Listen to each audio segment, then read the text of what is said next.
Into the Dead, Our Darkest Days. First up, we've got the new Into the Dead. This game throws you straight into the darkness of a zombie apocalypse, 1980s Texas, a town called Walton, where everything's collapsing under the weight of the undead. This isn't just mindless action, it's real survival, where every choice you make decides the fate of your people. Yep, you're managing a group of ordinary folks just trying to stay alive. The gameplay's a side-scroller with strategy elements, which actually feels pretty fresh for the genre. You're not just mowing down zombies, you're planning supply runs, fortifying your hideout, and keeping an eye on hunger, sleep, and morale. One wrong move, and you lose someone for good. So stealth matters way more than direct fights, forcing you to think ahead. The zombies aren't geniuses, but they swarm you with numbers, and if you hesitate, that's it for that character. The visuals nail that gritty 80s vibe with a dark palette and solid detail, really selling the world on the brink feel. The crafting and base building add depth, you're constantly choosing between reinforcing barricades or securing food. And you can't stay in one place too long, because hordes will eventually hunt you down. Now, the game's still in early access, and it shows. Balance is wonky, weapons break too fast, and combat can feel janky. But overall, pretty solid. Dawn of Defiance. Next, Dawn of Defiance drops you into Greek mythology as an outcast, abandoned on a forgotten island to prove your strength against the gods themselves. The setting? Ruins, wild beasts, mythical creatures, all dripping with that epic ancient Greece atmosphere. This isn't just survival, it's a power trip from weakling to near-god status. Gameplay's your classic open-world survival, crafting, building, the usual. You gather resources, forge weapons and armor, and build bases, starting with simple huts and working up to massive temples. Progression is skill-based, so the more you chop, run, or fight, the better you get, which encourages some experimentation. You can play solo or team up with 3 friends, though multiplayer progression sync is still rough. Unlike the last game, stealth isn't a thing here. Combat's the focus, but it's not perfect. Enemies, from wolves to soldiers, hit hard, and their AI is dumb as rocks. Early access struggles, you know. Visually, though, it's nice. Not Assassin's Creed Odyssey level, but decent for a survival game. The crafting and building systems are well thought out, you start with straw, move to wood, then stone, unlocking fancier blueprints like statues and columns along the way. The biggest downside? It's early access, so content's still thin. The map feels empty in spots, and the story's barely there yet. But the devs have added a fair bit over the last year, so it'll probably fill out. Deadside. Next up, Deadside. It's like Rust, but with its own twist. This one's all about hardcore realism in a rural open world, blending survival and shooter elements. You'll scavenge towns and military bases for loot while trying to avoid other players, or NPC enemies. The server options are great, full PvP for chaos lovers, PvE for a chill experience, and even scheduled raid servers so you don't lose everything overnight. No need to live in the game 24/7. Since its full release last year, the map's gotten way bigger. Loot's easier to find compared to DayZ, you can get a pistol within 10 to 15 minutes, which lowers the barrier to entry. Base building is intuitive, starting with flimsy walls and scaling up to fortified strongholds with turrets, garages for vehicles, and loot storage. Speaking of vehicles, yeah, you've got motorcycles, boats, and cars to speed up travel, plus fast travel points to cut down on endless running. Combat's tense but still rough around the edges. Bullets sometimes feel wonky, and armor balance needs work. The missions, like clearing zones or ambushing convoys, give you small objectives so it's not just aimless wandering or grinding for the sake of grinding. Visually, though, it's solid. Detailed landscapes, rusted-out cars, gloomy forests, all with a slight Soviet-era vibe. Plus, it's fully translated into Russian. Overall, Deadside hooks you with its pace and accessibility, especially if you love Rust or DayZ but want less grind. Lord of the Rings, Return to Moria. Now, Return to Moria drops you into Middle-earth's fourth age as a dwarf tasked by Gimli, yes, that Gimli, to reclaim the glory of Khazad-dûm. This is pure Tolkien, dark caverns, ancient ruins, orcs, and the weight of dwarven history. It's survival with crafting, mine ore, gather food, build bases. But the real draw is the atmosphere. It feels like stepping into a forgotten corner of Middle-earth. You'll craft tools, weapons, and armor, starting with stone axes and eventually forging mithril gear, while restoring dwarven forges and statues. The procedurally generated mines keep each playthrough fresh, with biomes ranging from fungal caves to elven halls. That said, exploration feels linear for an open world, since the story pushes you along a set path. Combat's the weak spot. Swinging axes at goblins, wolves, and trolls feels clunky, and enemy AI is brain-dead, making solo play a slog. Building's also limited, no freeform digging, just a grid system that stifles creativity compared to Valheim or Minecraft. But the progression and lore do pull you in. Mining to dwarven chants and upgrading gear for new zones has its charm. If you're a Tolkien fan willing to overlook jank, Moria might just sink its hooks into you. Survival, Fountain of Youth. Last, Survival, Fountain of Youth throws you into the 15th century as part of Juan Ponce de Leon's expedition, until a shipwreck strands you in the Caribbean, hunting for the mythical Fountain of Youth. This isn't just survival, it's a historical adventure. You'll gather resources, craft tools, build shelters, hunt, and unravel ancient secrets. The open world leans hard into realism, scorching heat, torrential rain, poisonous plants, and diseases like malaria. Wildlife, crocs, jaguars, keeps you on edge.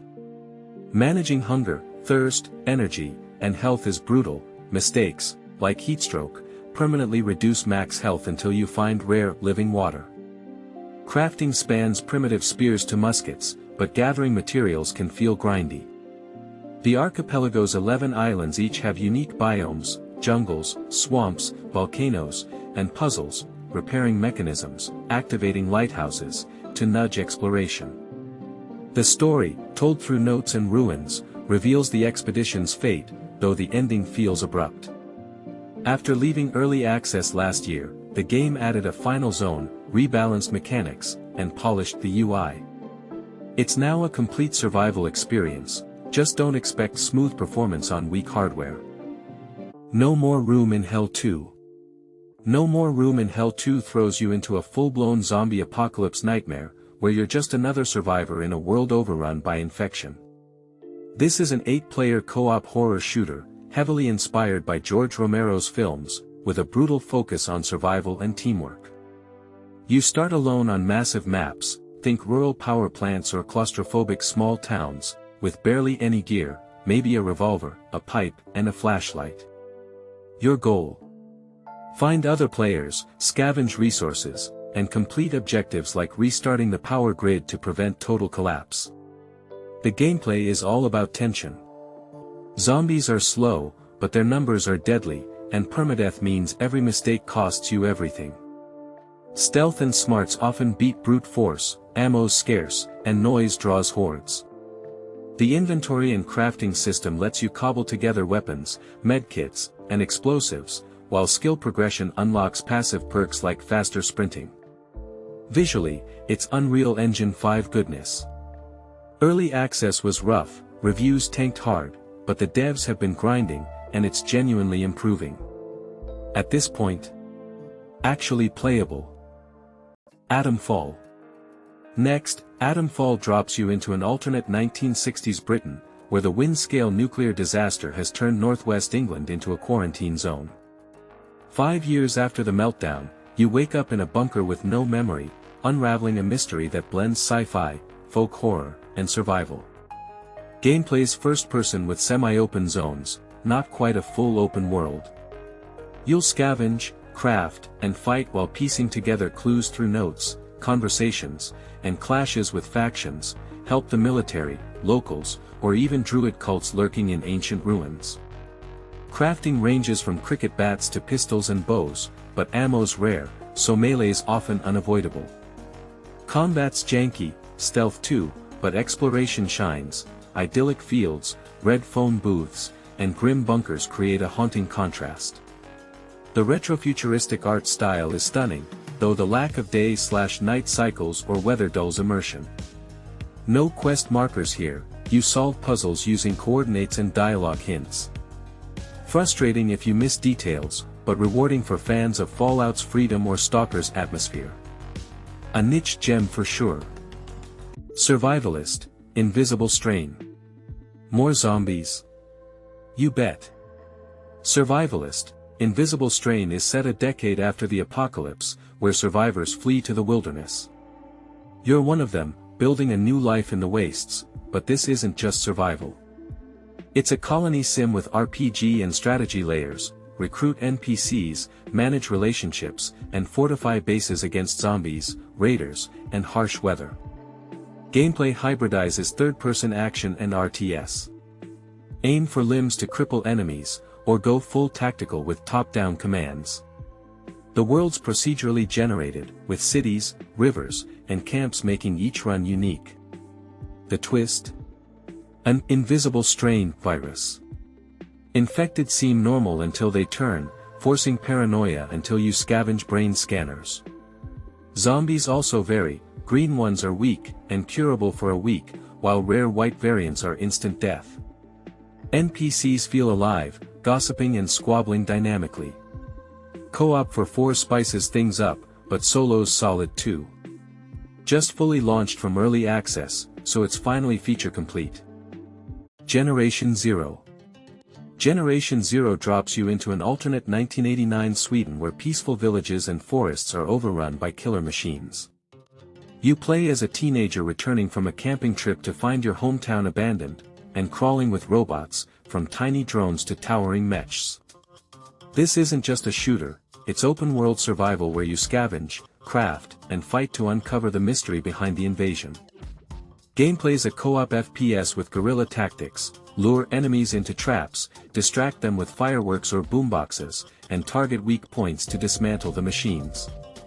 Play solo, spooky, or with 3 friends, chaotic fun. The map's massive, Cold War-era farms, bunkers, and churches, with day/night cycles, dynamic weather, and eerie Apex engine visuals. Crafting covers weapons, ammo, and gear, while base building, added via DLC, spices things up. The story's told through notes and audio logs, but it's more about atmospheric dread than narrative depth. Released in March 2019, it's had 6 years of updates. Now's the time to jump in. Zero Sievert. Zero Sievert is a pixel art Tarkov-like set in a fictional Eastern Europe nuked into wasteland. You're a hunter starting with just a pistol and a water bottle, risking it all on loot runs to survive. Hardcore top-down extraction shooter vibes, die, and you lose everything. Procedural maps, forests, malls, camps, keep raids fresh, with loot spots and threats reshuffled. 6 biomes team with bandits and mutated wildlife, while weather amps up the challenge. Scavenge 100+ items for crafting, trading, or upgrading your bunker, complete with vendors and workshops. Gunplay's deep, 35 firearms and 150 mods to build your perfect rifle or sniper. Quests, clearing zones, fetching artifacts, drip-feed lore through NPC chats. Just embrace the retro graphics, and know the Steam Workshop now supports mods.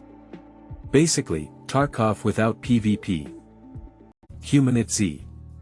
HumanitZ throws you into a zombie apocalypse where humanity's nearly extinct.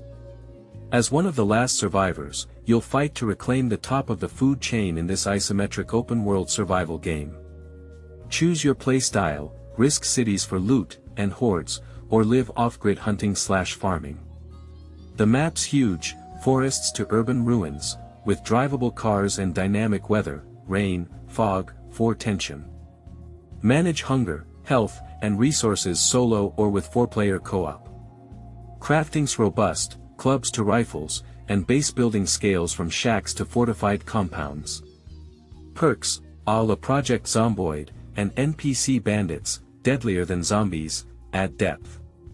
If you love Zomboid or 7 Days to Die's hardcore freedom, this'll click. Forever Skies. Let's take a break from zombies for a moment. Forever Skies drops you onto an Earth ravaged by ecological disaster, where toxic dust has choked the surface, rendering it uninhabitable. Centuries later, you play as a scientist returning in a high-tech airship to find a cure for a mysterious plague threatening humanity's last survivors in orbital shelters. This isn't just survival, it's a sci-fi journey dripping with atmosphere. Gameplay's first person, focused on building, exploration, and crafting. Your airship is your mobile home, lab, and workshop, expand it with modules like greenhouses or kitchens, but balance weight to avoid crashing. Explore ruins of skyscrapers and turbines jutting from the dust sea, scanning tech to reverse engineer. Survival means managing hunger, thirst, and health. Food/water are toxic until purified. Combat's minimal, just infected insects or plants, handled with shotguns or traps. Co-op for 4 players finally arrived, though only the host keeps progress. Think Subnautica or Raft, but airborne. Aloft. Aloft, a game set in a world of floating islands trapped in an eternal storm. This co-op sandbox is all about crafting, exploration, and ecological restoration as you fight fungi corrupting the ecosystem. Start small, gather wood, stones, and leaves to craft tools and gliders, then transform islands into mobile bases with sails and rudders. Gameplay's cozy, ditching hardcore survival mechanics, no starvation. Food just gives buffs, and mistakes aren't punishing. Explore islands, cleanse them of fungal threats, and revive flora/fauna to unlock recipes via ancient murals. Crafting's robust, 600+ build parts, from farms to windmills, with a blueprint system to copy designs. Play solo or with up to 8 friends. Visually charming with gorgeous sunsets and storms, but zero story, just hints at a lost civilization. Pure sandbox vibes. If Sun Sets. If Sun Sets throws you onto Lumiora Island, steeped in pirate lore and cursed by an ancient civilization. You're a castaway stranded after a Kraken attack, fighting to escape. This survival RPG splits sharply between day and night. By day, explore jungles, deserts, and shores, hunt, fish, farm, and craft weapons/forts while battling monsters. By night, it becomes horror, undead hordes swarm, forcing you to rely on traps and tactics. Even in early access, it boasts 600+ craftable items and a progression system, health, stamina, attack/defense. Graphics are passable, but optimization's rough, lag, crashes, especially in co-op. Still, a fun romp if you overlook the jank. The Forever Winter. Now for something truly bleak.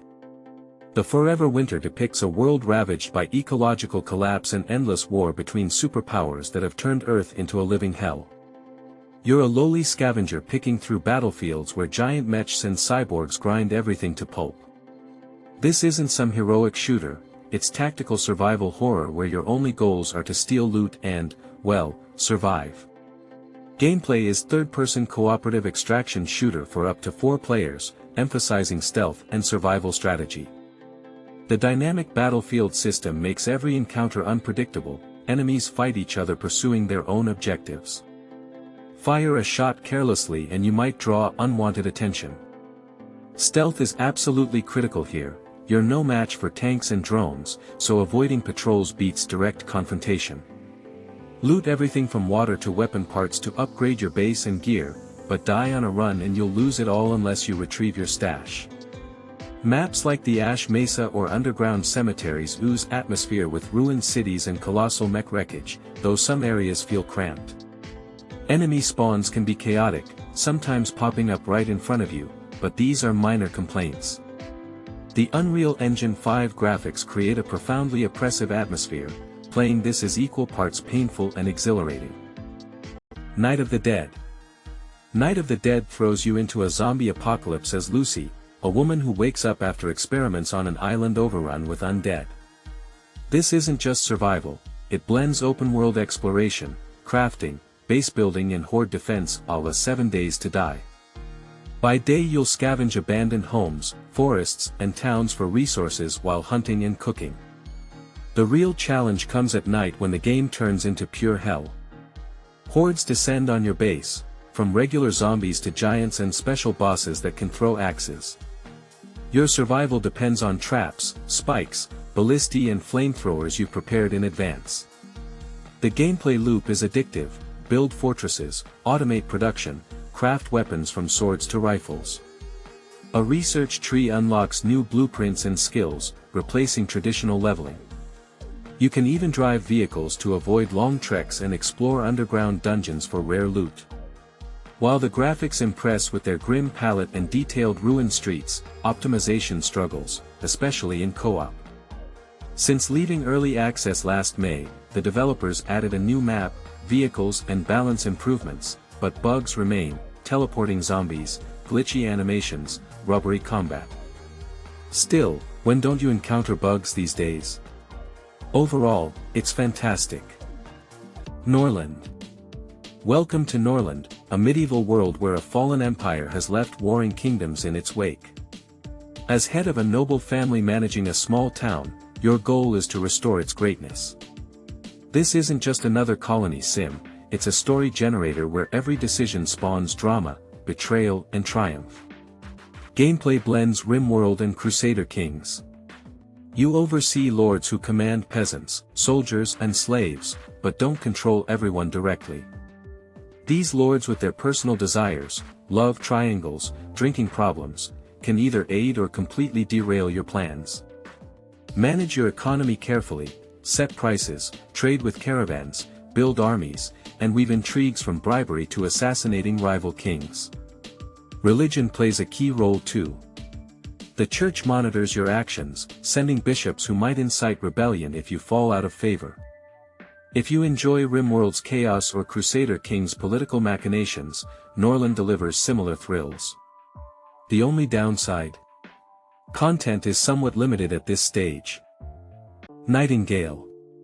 It's been a while since Nightingale launched, and the developers have finally polished it into a properly playable state. At release, my RTX 3080 struggled to hit 30 FPS in some areas, and the Victorian-era English dialogue, no Russian localization, was so dense it made my high school honors English feel inadequate.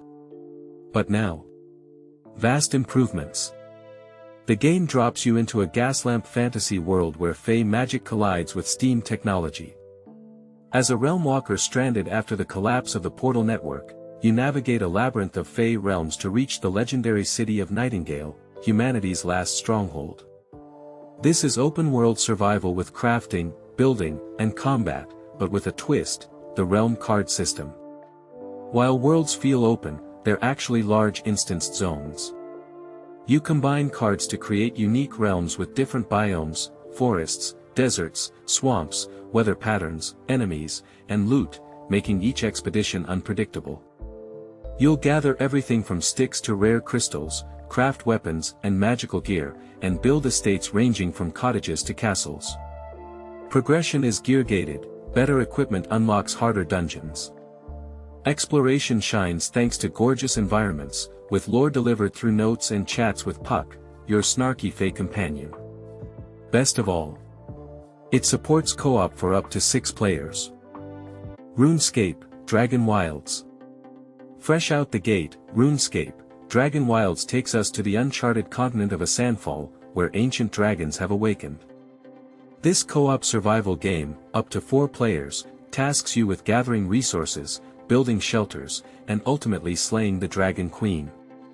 The setting blends classic RuneScape rune magic and familiar creatures like trolls with a newly corrupted wilderness. Skill-based progression rules: chop trees, cook meals, mine ore. Each level unlocks buffs or spells like the Oxtral Projector for instant lumberjacking. Crafting spans from basic axes to enchanted weapons, while base building rivals Valheim with its snap-to-grid system and freeform rotation. 2 regions with 5 biomes, from Badlands to Ruins, offer exploration, though procedural generation sometimes leaves areas feeling empty.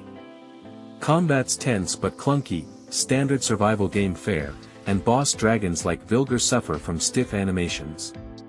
Still, Unreal Engine 5 visuals impress, and the core loop delivers that RuneScape charm.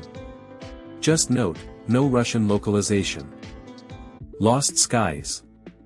Last up, Lost Skies catapults you into a shattered world of floating islands, where colossal beings toppled ancient civilizations. You play an amnesiac explorer unraveling the catastrophe while surviving with up to 5 friends. Movement is king here.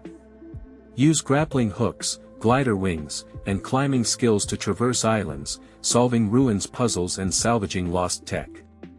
Shipbuilding is the heart of the game. Construct hulls, mount cannons, arrange engines, and decorate cabins, all while balancing weight to survive storms and aerial battles against ancient drones or flying titans.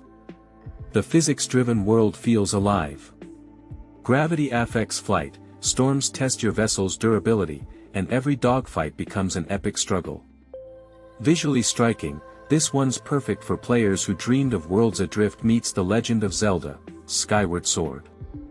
That's all for today. Hope you found something that sparks your interest. Don't forget to smash that like button and subscribe.